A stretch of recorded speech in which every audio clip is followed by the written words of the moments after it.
Hello everyone and welcome to another unit, banner review. I don't know what you call it really. There are some things that, sometimes people are like, oh, do you like anything? Of course I do. Come on. There are a lot of things I like, and one thing I like is, at least when it comes to Brave Exvius, is seeing really cool unit designs with some really good units that are actually kind of exciting. And to be honest, I feel like today we may have found that. So for anybody who doesn't know, coming up soon here on the global side is a brand new event, Star Ocean. And Star Ocean is, well, I mean, it's basically a crossover with Star Ocean Amnesis. I'm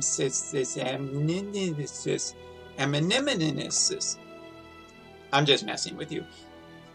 Basically, there is a crossover with the Star Ocean franchise. And you know, the Star Ocean franchise is a franchise that I've had a fair amount of history with. I played Star Ocean 4, and that's enough of that.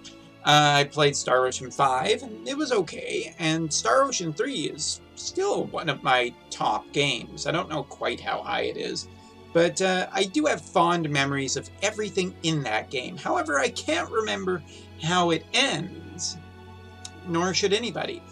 Anyway, Star Ocean, when I saw that the Star Ocean came to JP, I did pull back last year in August, I think it was. I remember because I was in France at the time. Apparently France doesn't give you good luck when you're pulling for units, but the JP side is yet to get the actual 7-star versions, if it even ever happens. Maybe it just wasn't successful enough. I don't know. But one thing I do know is that they are here on the global side, or at least the data is. And so today I want to take a look at it. And let's start off with Fate. Fate has always been a unit that I have not been kind to. And what do I mean by not being kind to? Well, I don't mince words. He sucks. He sucked a lot when he first came out. His chaining was a mess. He was just kind of a okay damage dealer, but there were better things on the horizon as it turned out, and not getting him wasn't the end of the world. Well, the good news is that I think there is a lot of promise for Fate here into the 7-star era. Not just now, but also into the future. It would be really great if enhancement-wise, I mean, he could get something for the new chaining ability, but that might just be too far down the line. Looking at Fate, there is some good stuff I really like here. For one, his base attack is 206 with an extra, well, only 50 points to put in. This is something that always irks me. If you have a height, if you have someone who's basically an attacker, put the 65 points into attack. Here you can't do it, it's only 50 points, but a base 206 attack is nothing to be, sad about. Actually, 206 with 65 might just be too strong for global right now. But Fate gets a couple of things that are necessary for his kit. Power of Destruction, use 2 abilities in a single turn. Charge physical damage to all enemies. Enhanced Shotgun Blast, which is AT chaining. And there you go. This is all that it needed to be.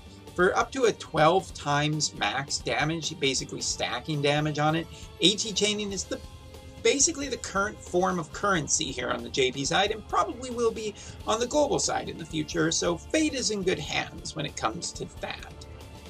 Enhanced Aerial, basically 4-turn cooldown, available on turn 4, physical damage to all enemies, and increased modifiers for some of his other abilities, including Enhanced Shotgun Blast. So it's kind of Axe-Star-y, but not quite as good as Axe-Star-y.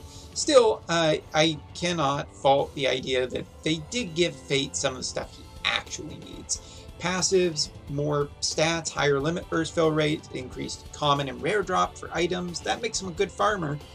And high attack, but also 100% natural true dual wield, as well as, 100% true dual hand. True dual wield would be stupid. 40% true dual wield. Basically can build him either way.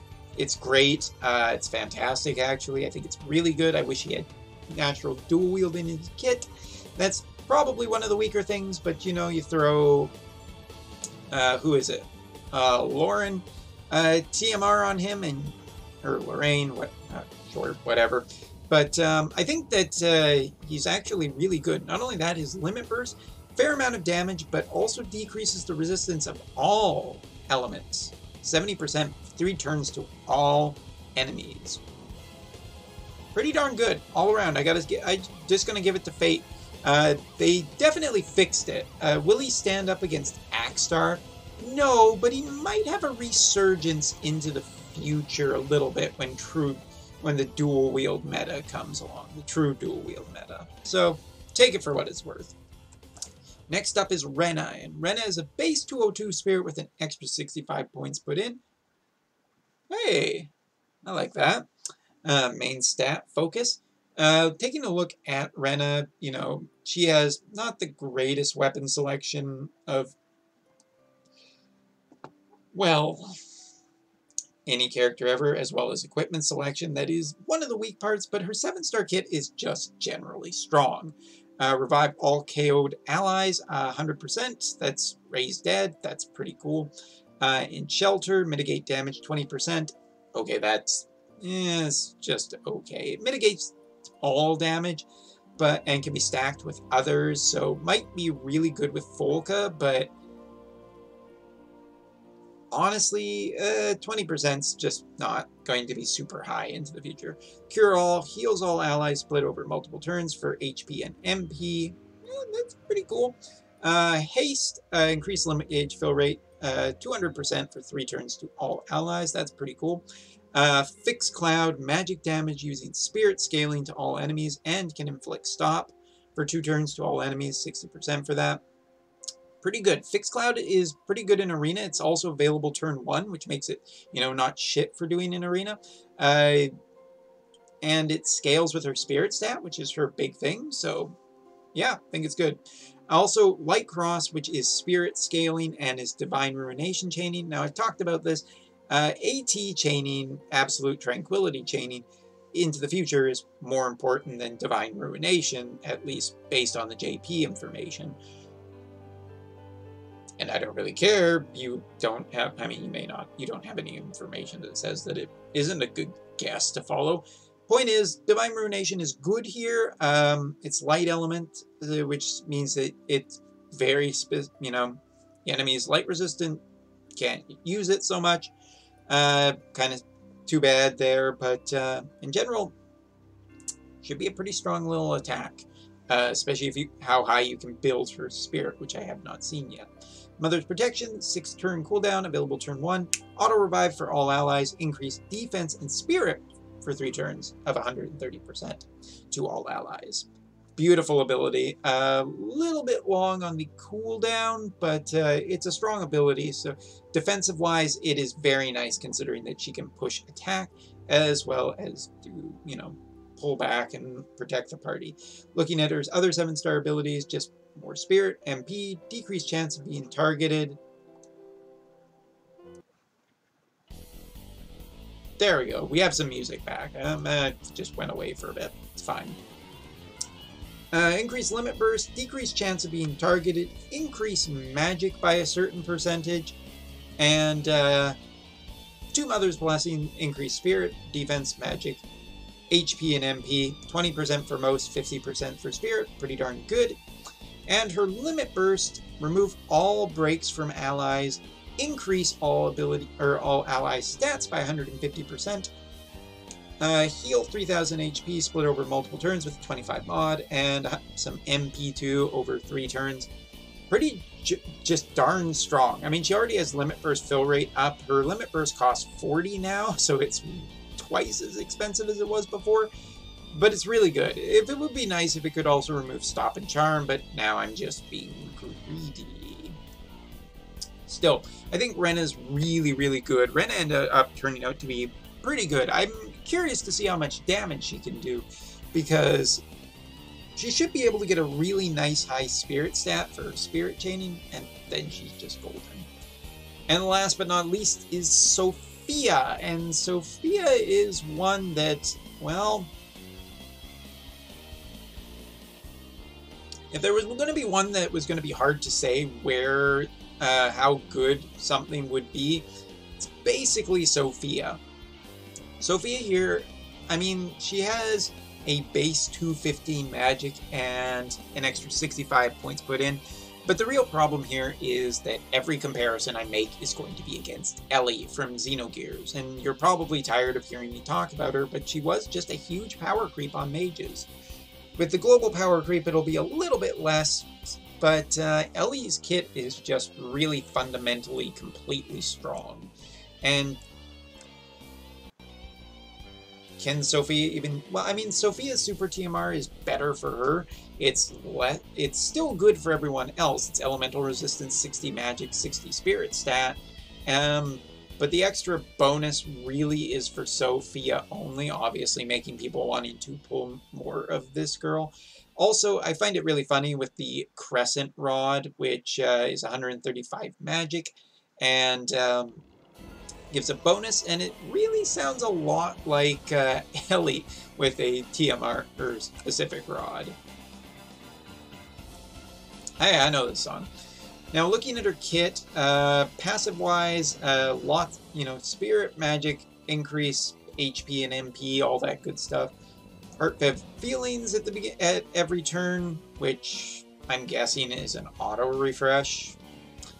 Or no, maybe it's just increased limit burst to every turn. Okay, so it gives her some limit burst. She has a chance to counter with Lucky Star, either physical or magical. She can auto-cast Symbol of Faith at the start of battle. She's immune to certain status effects. She has a counter with First Aid as an ability. Extra magic or HP and Spirit for equipping a robe. For equipping a rod, she gets extra magic and Spirit. More MP, more magic and spirit. Wow, she has a lot of magic and spirit. And she has some true dual wield magic as well, which is kind of interesting. Yeah, let's also take a look at some of those conditionals, all of that. So Heartfelt Feeling, it's restore HP and MP 5% to the caster every turn. Okay, there you go. Lucky Star, increase limit burst 2. Alright. Symbol of Faith, increase resistance to stop. 100% for turns. Oh, she's stop immune. Cool. First Aid, restore 10% HP and 5% MP to the caster. So that's all good. The really big things here, I think, are going to be in her... she has some okay stuff in her basic kit. She has basically Earth, Lightning, Ice, and Fire attacks all throughout her 6-star kit. She also has a scan ability that can decrease defense and spirit to the enemy, so that's not bad for an attacking team. Her Deep Freeze chains with Freeze, and her Stone Rain chains with Quake. Quake is not that great, but Freeze is at least interesting, since you could probably chain it with Medina, who just got her 7-star Awakening too. And, by equipping Sophia's own TMR, you basically get triple cast, so that's pretty nice. But really, the big thing is 7-star kit. So, and looking at her 7-star abilities, Convert Damage, HP, so this is a 4-turn cooldown available on turn 4.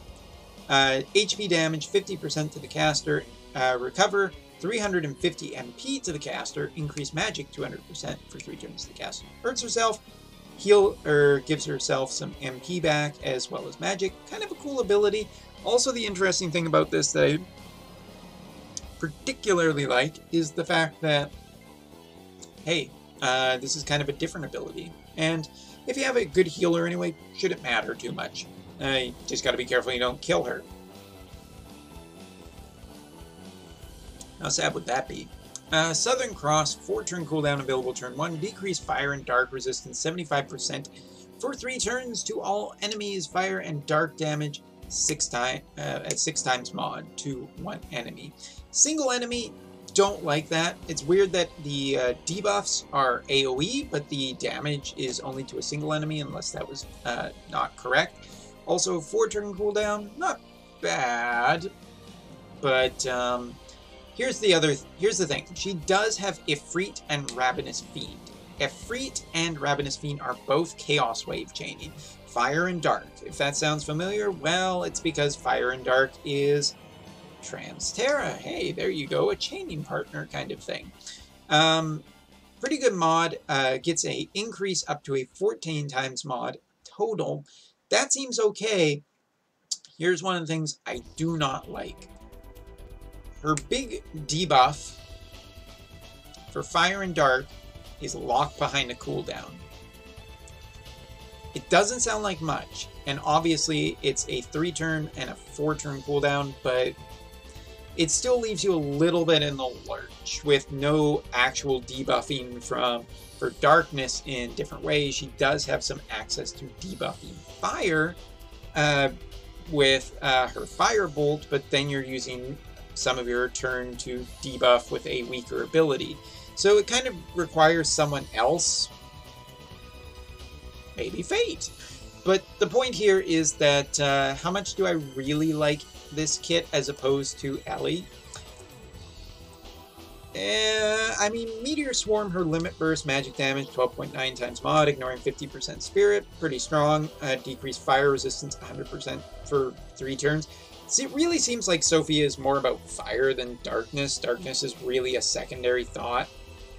But the question is, how far does this girl actually stand up against Ellie? And the fact is, she doesn't. Ellie's kit may be mostly focused on wind chaining, but just has a generally better kit to deal more damage. Ellie also has a stronger base magic and in my opinion, a kind of nicer super TMR since it can be used for other people. Sophia is definitely not bad, but by any means do I think that Sophia is bad. I just think that she's going to be outclassed probably pretty quickly. If you do get her, I think she'll be plenty good into the future, probably about till the time that Soul comes out. But unless you're a big fan, you can probably keep saving for Ellie. But I do want to mention one other thing that I've noticed about this. Sophia's kit is strangely similar to Ellie. The TMR rod that unlocks triple casting is actually like almost word for word the way Ellie is, which at this point I think it's been confirmed that Xenogears is coming to global, but I'm not entirely unconvinced that Alan or Gummy here didn't just take a look at Ellie and be like, that seems like a good idea, let's take that. I mean, it's fine, it's their game, whatever, but anyway. So my general opinion is this. Fate definitely got what he needed. It'll be interesting to see how long he can last into the future, especially with true dual-wield future. As for Rena, I think she's just generally solid, pretty cool spirit chainer, and I'm all about spirit chainers lately. Chocobo Fina, represent! But as for Sophia, kind of a mage that I wouldn't be surprised if Ellie still isn't leagues better than her. So take that for what it's worth, and yeah, that's all for now. I'll see you next time.